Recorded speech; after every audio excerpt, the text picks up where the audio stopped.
예, 북미 정상회담 장소와 날짜가 아직 발표되지 않고 있는 가운데 북미가 막판 기싸움을 벌이는 모습입니다.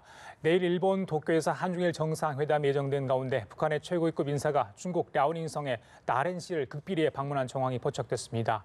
김정은 국무위원장과 시진핑 주석의 전격 회동 가능성도 제기되고 있습니다. 이 시간 문성목 국가전략연구원 센터장, 신범철 아산정책연구원 선임연구원 두 분 모시고 자세한 이야기 나눠보도록 하겠습니다. 안녕하십니까? 네, 안녕하십니까? 어서 오십시오. 자, 먼저 오늘 오전부터 전해졌던 중국의 북한 고위급 인사 방중설 그 이입도 좀 하겠습니다. 중화권 매체에도 좀 보도를 하고 있고요. 일본 언론도 지금 중국의 다롄 공항에 북한의 항공기가 도착해 있다. 사실은 뭐 다롄과 북한은 전기 항로가 없기 때문에 왜 북한 비행기가 다롄에 와 있나 많은 사람들이 궁금해하는데 지금 현지 언론에 따르면 시진핑 주석이 뭐 행사가 있어서 와 있는데 그 행사 외에 김정은 국무위원장이 와서 회동할 가능성이 있다 이런 이야기 나옵니다. 그 고위급 인사가 김정은 위원장일 가능성이 있다고 보십니까? 예, 글쎄요. 뭐 지금 현재로서는 구체적으로 드러난 게 없으니까 김정은 위원장의 가능성이 있다 없다 단정하기는 어렵겠습니다. 지난번 이 4월 달이었죠? 우리 3월 말이군요. 예, 3월 말에 김정은 위원장이 중국을 방문했을 때도 사실 초반 2, 3일 동안은 누구냐? 뭐 상당히 설이 많았었는데 결국 김정은 위원장으로 이제 확인이 됐는데요. 예. 이번 같은 경우도 그럴 가능성을 뭐 전혀 배제할 수는 없겠죠. 물론 가능성이 높지는 않다라는 생각은 듭니다. 그 이유는 지금 말씀하신 대로 이제 다롄에 전기 항로는 없지만 지금 김정은 위원장이 갔다면 아마 전용기를 타야 될 것 같은데 지금 확인되고 있는 것은 고려항공으로 보이거든요. 지금 항공기가.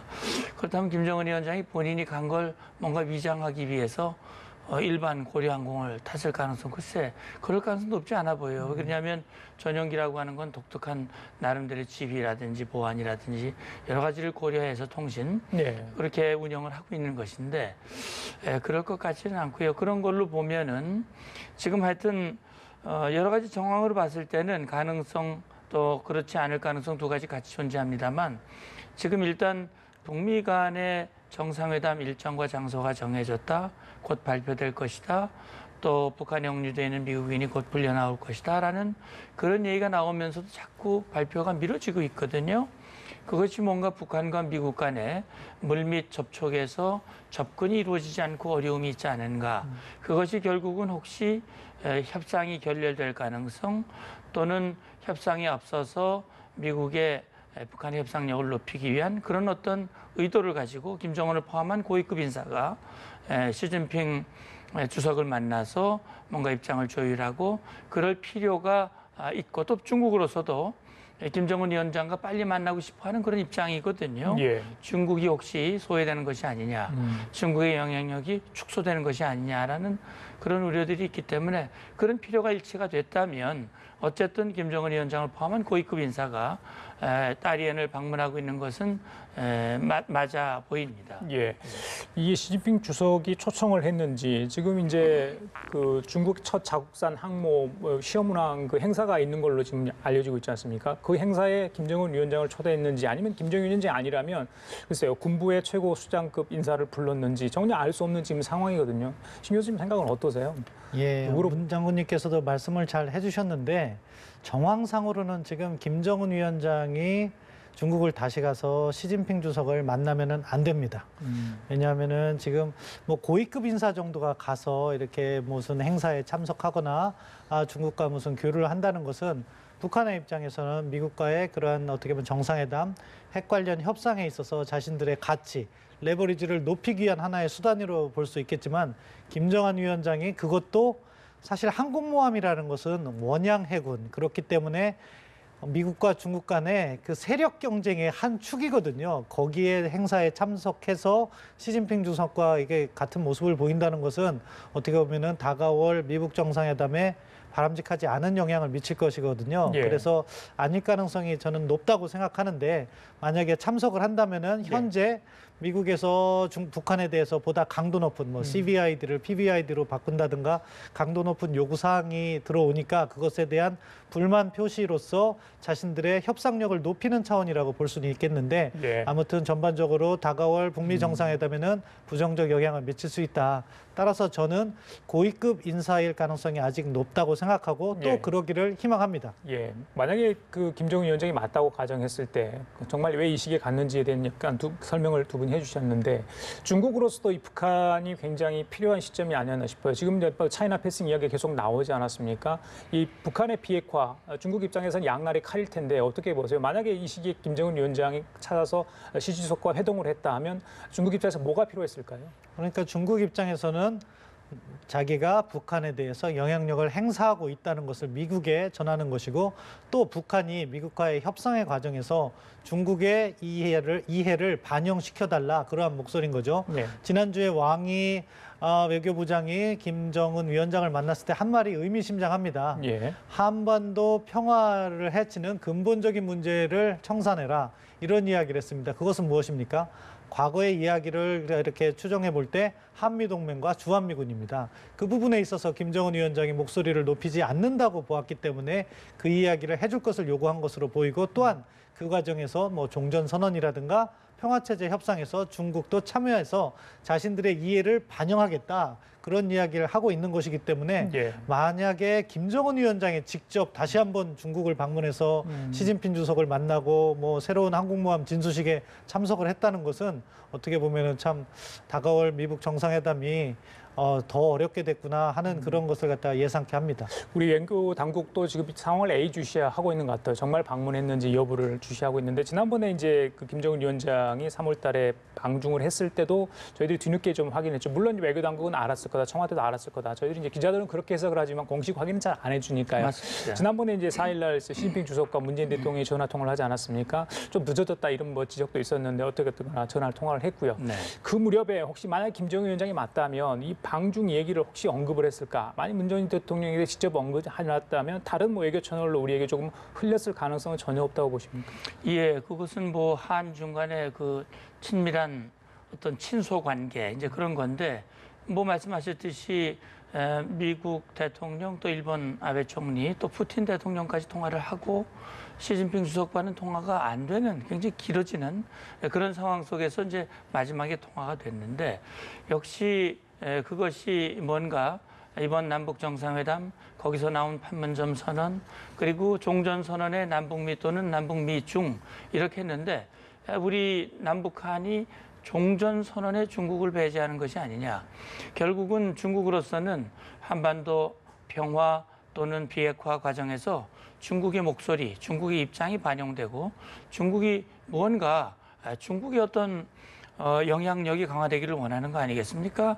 제가 중국을 봤을 때는 중국은 오늘날과 같은 이런 상황이 벌어지는 데 있어서 트럼프 대통령이 뭐 자신의 공이라고 얘기를 하지만은 중국은 아니 곰은 재주가 부리고 돈은 뭐 주인이 먹는 식으로 중국이 정말 힘을 써서 북한의 유엔 안보리 제재를 열심히 했고 그렇게 해서 북한의 입장을 바꾸는데 상당히 공을 들였는데 이거 뭐 모든 건 미국이 다 가지고 오려고 그러나? 노벨 평화상 이야기도. 예, 뭐 이제 그런 마음이 혹시 말은 안 하지만 예. 그런 게 있을지도 모르고요. 아마 그런 차원에서 봤을 때 지금 그동안 북한이 역사적으로 보면 중국과 소련이 서로 대립 관계에 있을 때 줄타기 외교를 아주 교묘하게 잘했거든요. 서로가 구애를 하도록 만들고 그렇게 해서 자기들의 몸값과 입장을 올리고 예. 그랬거든요. 지금 북한이 미국과 예를 들어 수교를 한다, 가까이 간다, 주한미군에 대해서 문제를 제기하지 않는다, 북한이. 그러면 사실 중국이 생각했던 것과는 전혀 다른 거거든요. 그런 입장에서 중국도 몸이 다를 수밖에 없는 것이고 김정은 위원장을 부랴부랴 초청을 했고 또 왕이 외교부장도 보내고 또 대외연락부장도 보내고 그리고 원래 보도에는 시진핑 주석이 빨리 가고 싶어 했는데 좀 그게 북미 정상회담 뒤로 미루어졌고 그런데 만약에 이번에 김정은 위원장이 빨리 가게 됐다면 김정은 위원장이 북미 정상회담에 앞서서 다시 한번 남북 정상회담의 결과를 중국에 설명하는 거죠. 우리 대통령이 5월 20일 이달 트럼프 대통령을 만나는 것과 같이 마찬가지 만나서 그렇게 해서 서로 간에 뭔가 자기 이익을 극대화시키기 위한 예. 그런 시도를 할 가능성, 예. 물론 가능성이 높지 않다고는 보지만 그럴 가능성을 전혀 배제할 수 없고 그걸 우리 청와대가 정확히 알고 있다면 예. 상당히 고민이 많이 되지 않을까 그런 예. 생각이 듭니다. 남북 정상회담 이후에 관련국들의 치열한 머리싸움, 수싸움이 좀 전개되고 있는 것 같습니다. 그 말씀하신 것처럼 아직까지 이제 북미 정상회담 개최지 날짜가 구체화되지 않고 있습니다. 트럼프 대통령은 이미 다 세팅이 됐다 했는데 아직까지 발표가 되지 않다 보니까 이 전략적으로 어떤 지연 전술을 쓰는 거 아닌가, 아니면 북미 간에 무슨 다른 타협하지 못할 부분이 불거졌는가, 여러 가지 의혹이 지금 나오고 있습니다만 만약에 나온다면 언제쯤이 발표될 것 같고, 문제가 있다면 어떤 문제가 지금 있다고 보시는지. 뭐 정상적으로 간다면 이번 주 내는 발표가 될 거라고 생각합니다. 지금 트럼프 대통령은 어떻게 보면 지금 이란 핵 협상과 북한 핵 문제를 지금 동시에 놓고 있어요. 맞습니다. 그런데 이란 핵 협상을 갖다 파기할지 말지를 내일 발표한다고 했습니다. 그러니까 예. 오늘 밤에 발표를 할 겁니다. 그것과 동시에 발표하지는 않을 것 같아요. 왜냐하면 그러면은 자기의 의사결정이 퇴색되기 때문에, 그러면은 우리 시간으로는 내일 저녁 정도 되겠죠. 예. 그렇게 연계해서 발표할 가능성은 있다고 생각하고요. 예. 이게 발표 장소가 지연된다면, 만약에 이번 주 내로 만약에 발표가 안 된다면은 무언가 아직 미국과 북한 간에 합의되지 않은 것이 있다, 이렇게 예. 볼 수밖에 없는 것이고, 그 부분은 역시 이 협상 과정에서 북한이 요구하는 것, 제재의 조기 해제, 또는 미국이 요구하는 것, 그러니까 완전한 비핵화를 위해서 뭐 핵시설이라든가 핵물질이라든가 또는 뭐 자료와 인력까지 그런 것을 요구하는데, 북한이 그것을 일거에 이렇게 다 비핵화하는 것을 거절하고 있는 것이 아닐까, 그런 조건의 문제를 이렇게 볼 수밖에 없기 때문에 예. 순조롭게 금주중으로 발표가 났으면 하는 바람입니다. 예, 알겠습니다. 선생님 어떤 의견이신가요? 예, 뭐 신 교수님 말씀에 저도 동의를 하고요.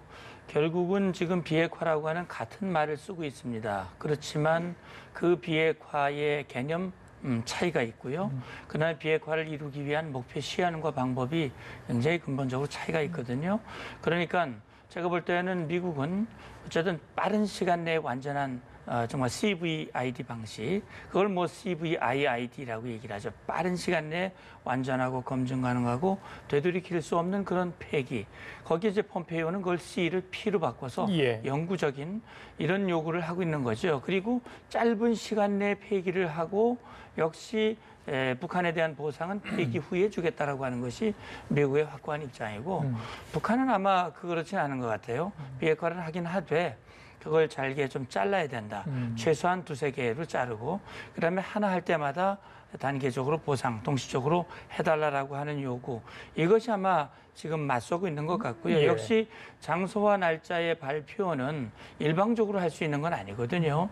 결국 북한과 미국이 합의해서 언제 발표하자, 미국이 발표할 것인가, 동시에 발표할 것인가, 그런 것들이 합의가 돼야 됩니다. 예. 그러니까 지금 얘기한 이런 목표 시한과 방법, 여기에 대한 합의가 있어야 발표가 될 수 있을 거예요. 그러니까 이 발표가 안 되고 있다고 하는 것은 대략적인 날짜와 장소가 나오기는 했으나 예. 이 발표 시기를 두고는 이 의견 조율이 지금 난항을 겪고 있다라는 생각이 들고요. 지금 어쨌든 우리로서는 정말 신 교수님 말씀대로 좋은 결과가 나오기를, 남북 정상회담에서 판문점 선언에서 나왔듯이 완전한 비핵화가 계기가 돼야 되는데, 과연 김정은 위원장이 그런 진정한 의지가 있는 것인가? 예.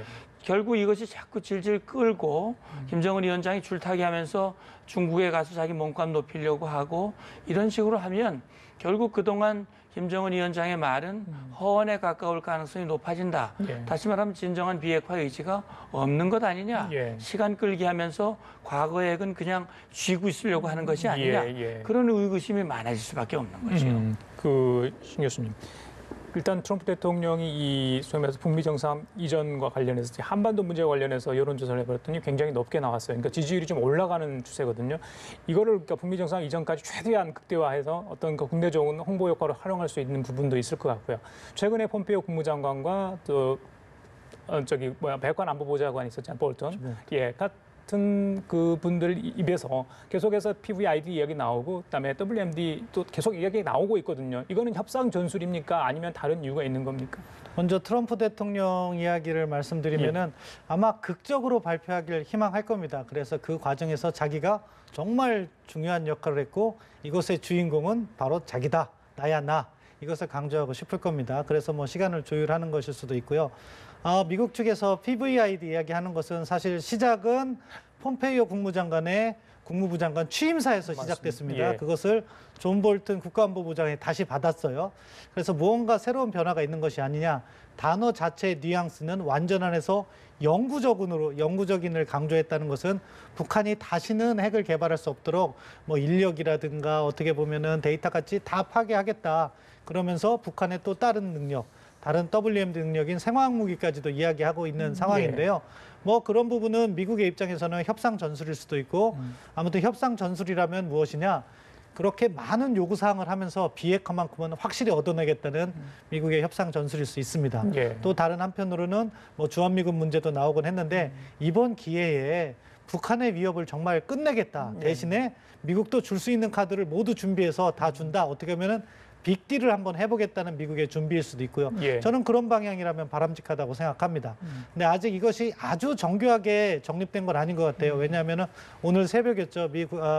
국무부 대변인이 기자 브리핑을 하는데 제가 들어가서 봤는데 PVID가 CVID로 완전히 바꾼 것이 미국의 정책이냐? 그러니까 미국의 공식 입장은 국무부의 공식 입장은 아직도 CVID라고 얘기한 거는 아무튼 이러한 개념을 협상 전술 차원에서 예. 또는 미국의 의지를 시연하는 차원에서 이야기를 꺼냈다. 네. 그래서 뭐 미국 정상회담에 아주 큰 영향을 미치진 않을 것 같습니다. 알겠습니다. 자, 한중일 정상회담 얘기 좀 하겠습니다. 문재인 대통령이 내일 이제 일본을 방문합니다. 이 한중일 정상회담은 2년 6개월 만에 열리는 거고요. 한국 대통령의 일본 방문은 6년 5개월 만에 이제 찾는 겁니다.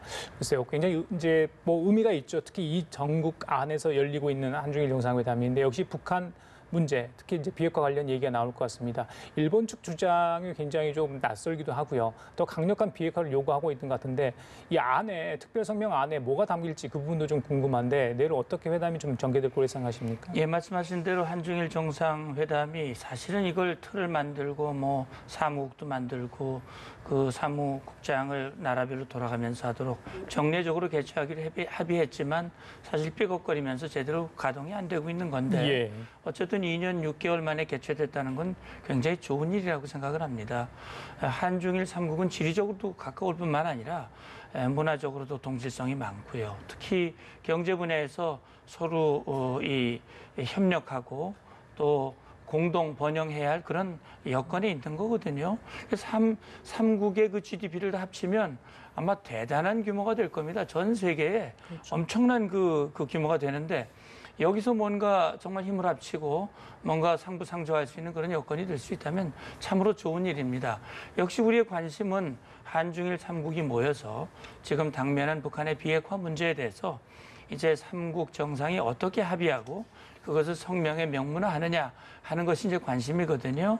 비핵화라고 하는 것에 대해서는 뭐 같은 목표를 가지고 있지만 역시 북미 간의 그 구체적인 방법을 놓고 서로 지금 뭔가 물밑에서 밀고 당기기를 하듯이 예. 이번 명문화하는 데에서도 일본은 좀 강한 입장을 얘기를 하고 있거든요. 왜 그럴까요? 일본은 CVID라고 하는 표현이 좀 들어갔으면 좋겠다. 완전하고 예. 정말 검증 가능하고 되돌이킬 수 없는 그런 비핵화. 사실 우리 남북 정상회담에서 합의한 완전한 비핵화는 좀 추상적이거든요. 그러나 CVID라고 하면 아주 구체적, 특히 검증이라고 하는 것이 딱 들어가고 되돌이킬 수 없는 그런 내용이 들어가기 때문에 사실 가장 바람직한 표현이라고 볼 수 있는데 예. 아마 그 표현을 중국은 좀 반대할 것 같고요. 한국도 그래서 지금 이렇게 해서 한중일 정상이 뭔가 북미 정상회담에 좀 뭔가 좀 모양이 안 맞는 예. 그런 듯한 모습을 보이는 것을 아마 우리 정부도 썩 원하지 않을 것 같은 느낌이 드는데요. 전 들어갈 수 있으면 좋겠다는 게 개인적인 바람인데 예. 어쨌든 이 한중일이 모여서 지금 한반도 비핵화, 한반도 문제, 한반도 평화 이런 것들을 합의하고 이런 것들을 힘을 실어준다면 앞으로 이제 북핵 문제 해결의 진전이 생기고 한반도의 평화 체제 이런 제도화, 다시 말하면 다자 간의 협력을 구동할 수 있는 그런 기초가 된다는 점에서 저는 의미가 있다고 봅니다. 예. 어떻게 보세요, 교수님께서는 그 아베 신조 총리가 이제 일본 내에서 굉장히 지금 인지도 지지율이 떨어지는 상황 아니겠습니까? 특히 외교 문제 관해서 특히 북한 문제, 한반도 관련해서 목소리를 못 내고 있다. 일본의 입지가 굉장히 축소돼 있다. 지난번에 뭐 일본 패싱 이야기도 나왔으니까. 근데 이번 기회에 뭐 숟가락 얹듯이 좀 이야기를 해서 그런 뭐 특별 성명이라도 일본의 입장이 좀 반영되길 바라는 그런 뉘앙스가 있다는 그런 보도도 있거든요. 어떻게 보십니까? 아베 정부 입장에서는 무언가 좀 더 강도 높은 것을 희망합니다. 그런데 성격을 봐야 될 것 같아요. 한중일, 그 원래 순서대로 해서 한일중 삼국 정상회담 뭐 이렇게 이야기를 해왔는데 그것은 어떻게 보면은 경제 협력과 교류 협력을 촉진하기 위해서 만들어진 거고 그런 분야에서 계속 노력을 해왔습니다. 이번은 시기가 시기다 보니까 이런 안보 문제에 대해서 들어가고 중국 측에서 참석하는 사람은 리커창 총리입니다. 시진핑 주석도 아니고요. 따라서 뭐 일본의 요구사항이 받아들일 가능성이 낮다고 봐요. 그렇게 높은 요구사항과 낮은 요구사항을 동시에 이렇게 제기하면 합의를 도출하기 위해서 낮은 쪽에 합의해 왔던 것이 이게 또 한중일 삼국 협력의 한계이기도 했거든요. 따라서 CVID 표현은 이번에 좀 어렵지 않나 그렇게 생각하고 보다 중요한 것은 결국에는 미국과 북한이 만나서 이 문제를 근원적으로 해결하는 것이기 때문에 한국과 일본, 중국은 이 분위기를 잘 이어가는 그런 지지 성명 정도면 족하다 그렇게 생각합니다. 알겠습니다. 자, 아까 전에 신 박사님께서 이제 이란의 핵 협정 폐기, 트럼프 대통령이 이제 현지 시간으로 8일 오후 2시에 이제 입장을 발표하겠다 트위터에 그렇게 올리지 않았습니까? 자, 핵 협정 폐기 문제가 앞으로 있을 북미 회담에 북미 정상회담에 영향을 미칠지 어떻게 보세요? 핵 협정을 폐기한다.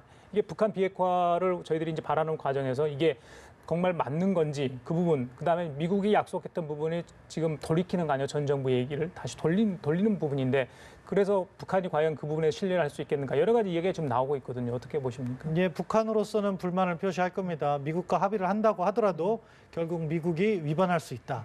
그렇기 때문에 보다 강도 높은 체제 보장이라든가 북한에 대한 우선적인 보상 조치를 요구하는데 명분으로 사용할 수 있을 거라고 생각하는데요. 기본적으로 트럼프 대통령이 이란 합의를 깨는 원인이 뭐냐면 아직 깰지 안 깰지는 모르겠지만 비난하는 이유가 이것은 완전한 해결이 아니라 동결 수준의 합의였다. 그렇기 때문에 불만을 표기하는 거기 때문에요. 이 북한과의 핵 합의는 어떻게 보면은 동결이 아니라 완전히 핵 문제 해결이기 때문에 깰 이유는 없는 거죠. 논리적으로.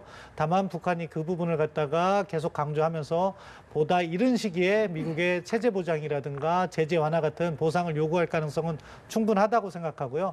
미국도 그런 부분에 있어서 나름의 논리는 개발해야 된다고 생각합니다. 왜냐하면 합의라는 것은 뭐 국제법 원칙에서도 준수되어야 한다는 것이 기본 원칙이거든요. 그걸 일방적으로 깬다는 것은 전임 행정부가 했다고 하더라도 바람직한 모습은 아니다.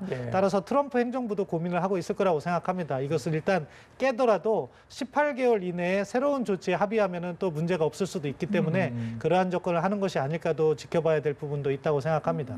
자, 트럼프 대통령이 다시 인정을 할까요? 아니면 좀 폐기를 할까요? 어떻게 보십니까? 좀 미국 정상들은 좀 많이 반대를 하는 것 같습니다. 그렇죠. 결국 미국으로서는 트럼프 대통령이 지금 핵 합의에 대한 불만을 표시하고 있고 그걸 시정할 것을 요구를 했는데 일단 이것을 폐기하는 것은 결국 자기의 입장을 분명히 보여주는 그런 측면에서는 뭐 효과가 있겠습니다만 역시 이제 유럽의 여러 나라들 함께 합의했던 당사자들의 입장도 또 고려를 해야 되는 거거든요. 아마 그런 것들을 지금 북미 정상회담에 대한 그 결과 그리고 또 각 나라의 입장 사실 북한 핵 문제를 해결하기 위해서는 또 그 당사자들의 협력이 또 계속 필요하거든요. 그러니까 말하자면 지금 미국은 북핵 문제가 완전히 해결된 후에 북한이 원하는 제재 해제라든지 지원이라든지 이런 걸 해주겠다는 입장인데 사실 이란 핵 합의의 당사자들은 P5 그러니까 다시 말해 유엔 안보리 이 상임이사국들이란 말이죠. 그러니까 이 나라들의 협조가 없으면 미국의 확고한 입장들을 유지해 나가는데 어려움이 있을 수도 있어요. 그래서 아마 그 폐기라든지 이런 모든 결정에 있어서 일방적인 것보다는 사전에 뭔가 교감이라든지 그런 게 있지 않을까. 그래서 뭔가 우리가 지금 발표가 나와봐야 알겠습니다만 뭔가 절묘한 수가 또 나올 수도 있지 않겠다. 즉각적으로 반응을 내놓을까요? 만약에 폐기했을 경우에. 그러니까 북한으로서는 그렇다면 결국은 트럼프 행정부가 다른 행정부가 바뀌기 전에 빠른 시간 내에 짧은 기간 내에 자기들이 원하는 목표를 얻으려면 그 목표 시한을 최단기간 줄이면서 예. 그 함께 딜을 할 수 있는 그런 합의를 하는 게 사실 가장 안전하겠죠. 그래요. 알겠습니다. 자, 지금까지 문성무 국가전략연구원 통일센터장, 신범철 아산정책연구원 선임연구원 두 분과 함께 얘기 나눠봤습니다. 말씀 잘 들었습니다. 감사합니다.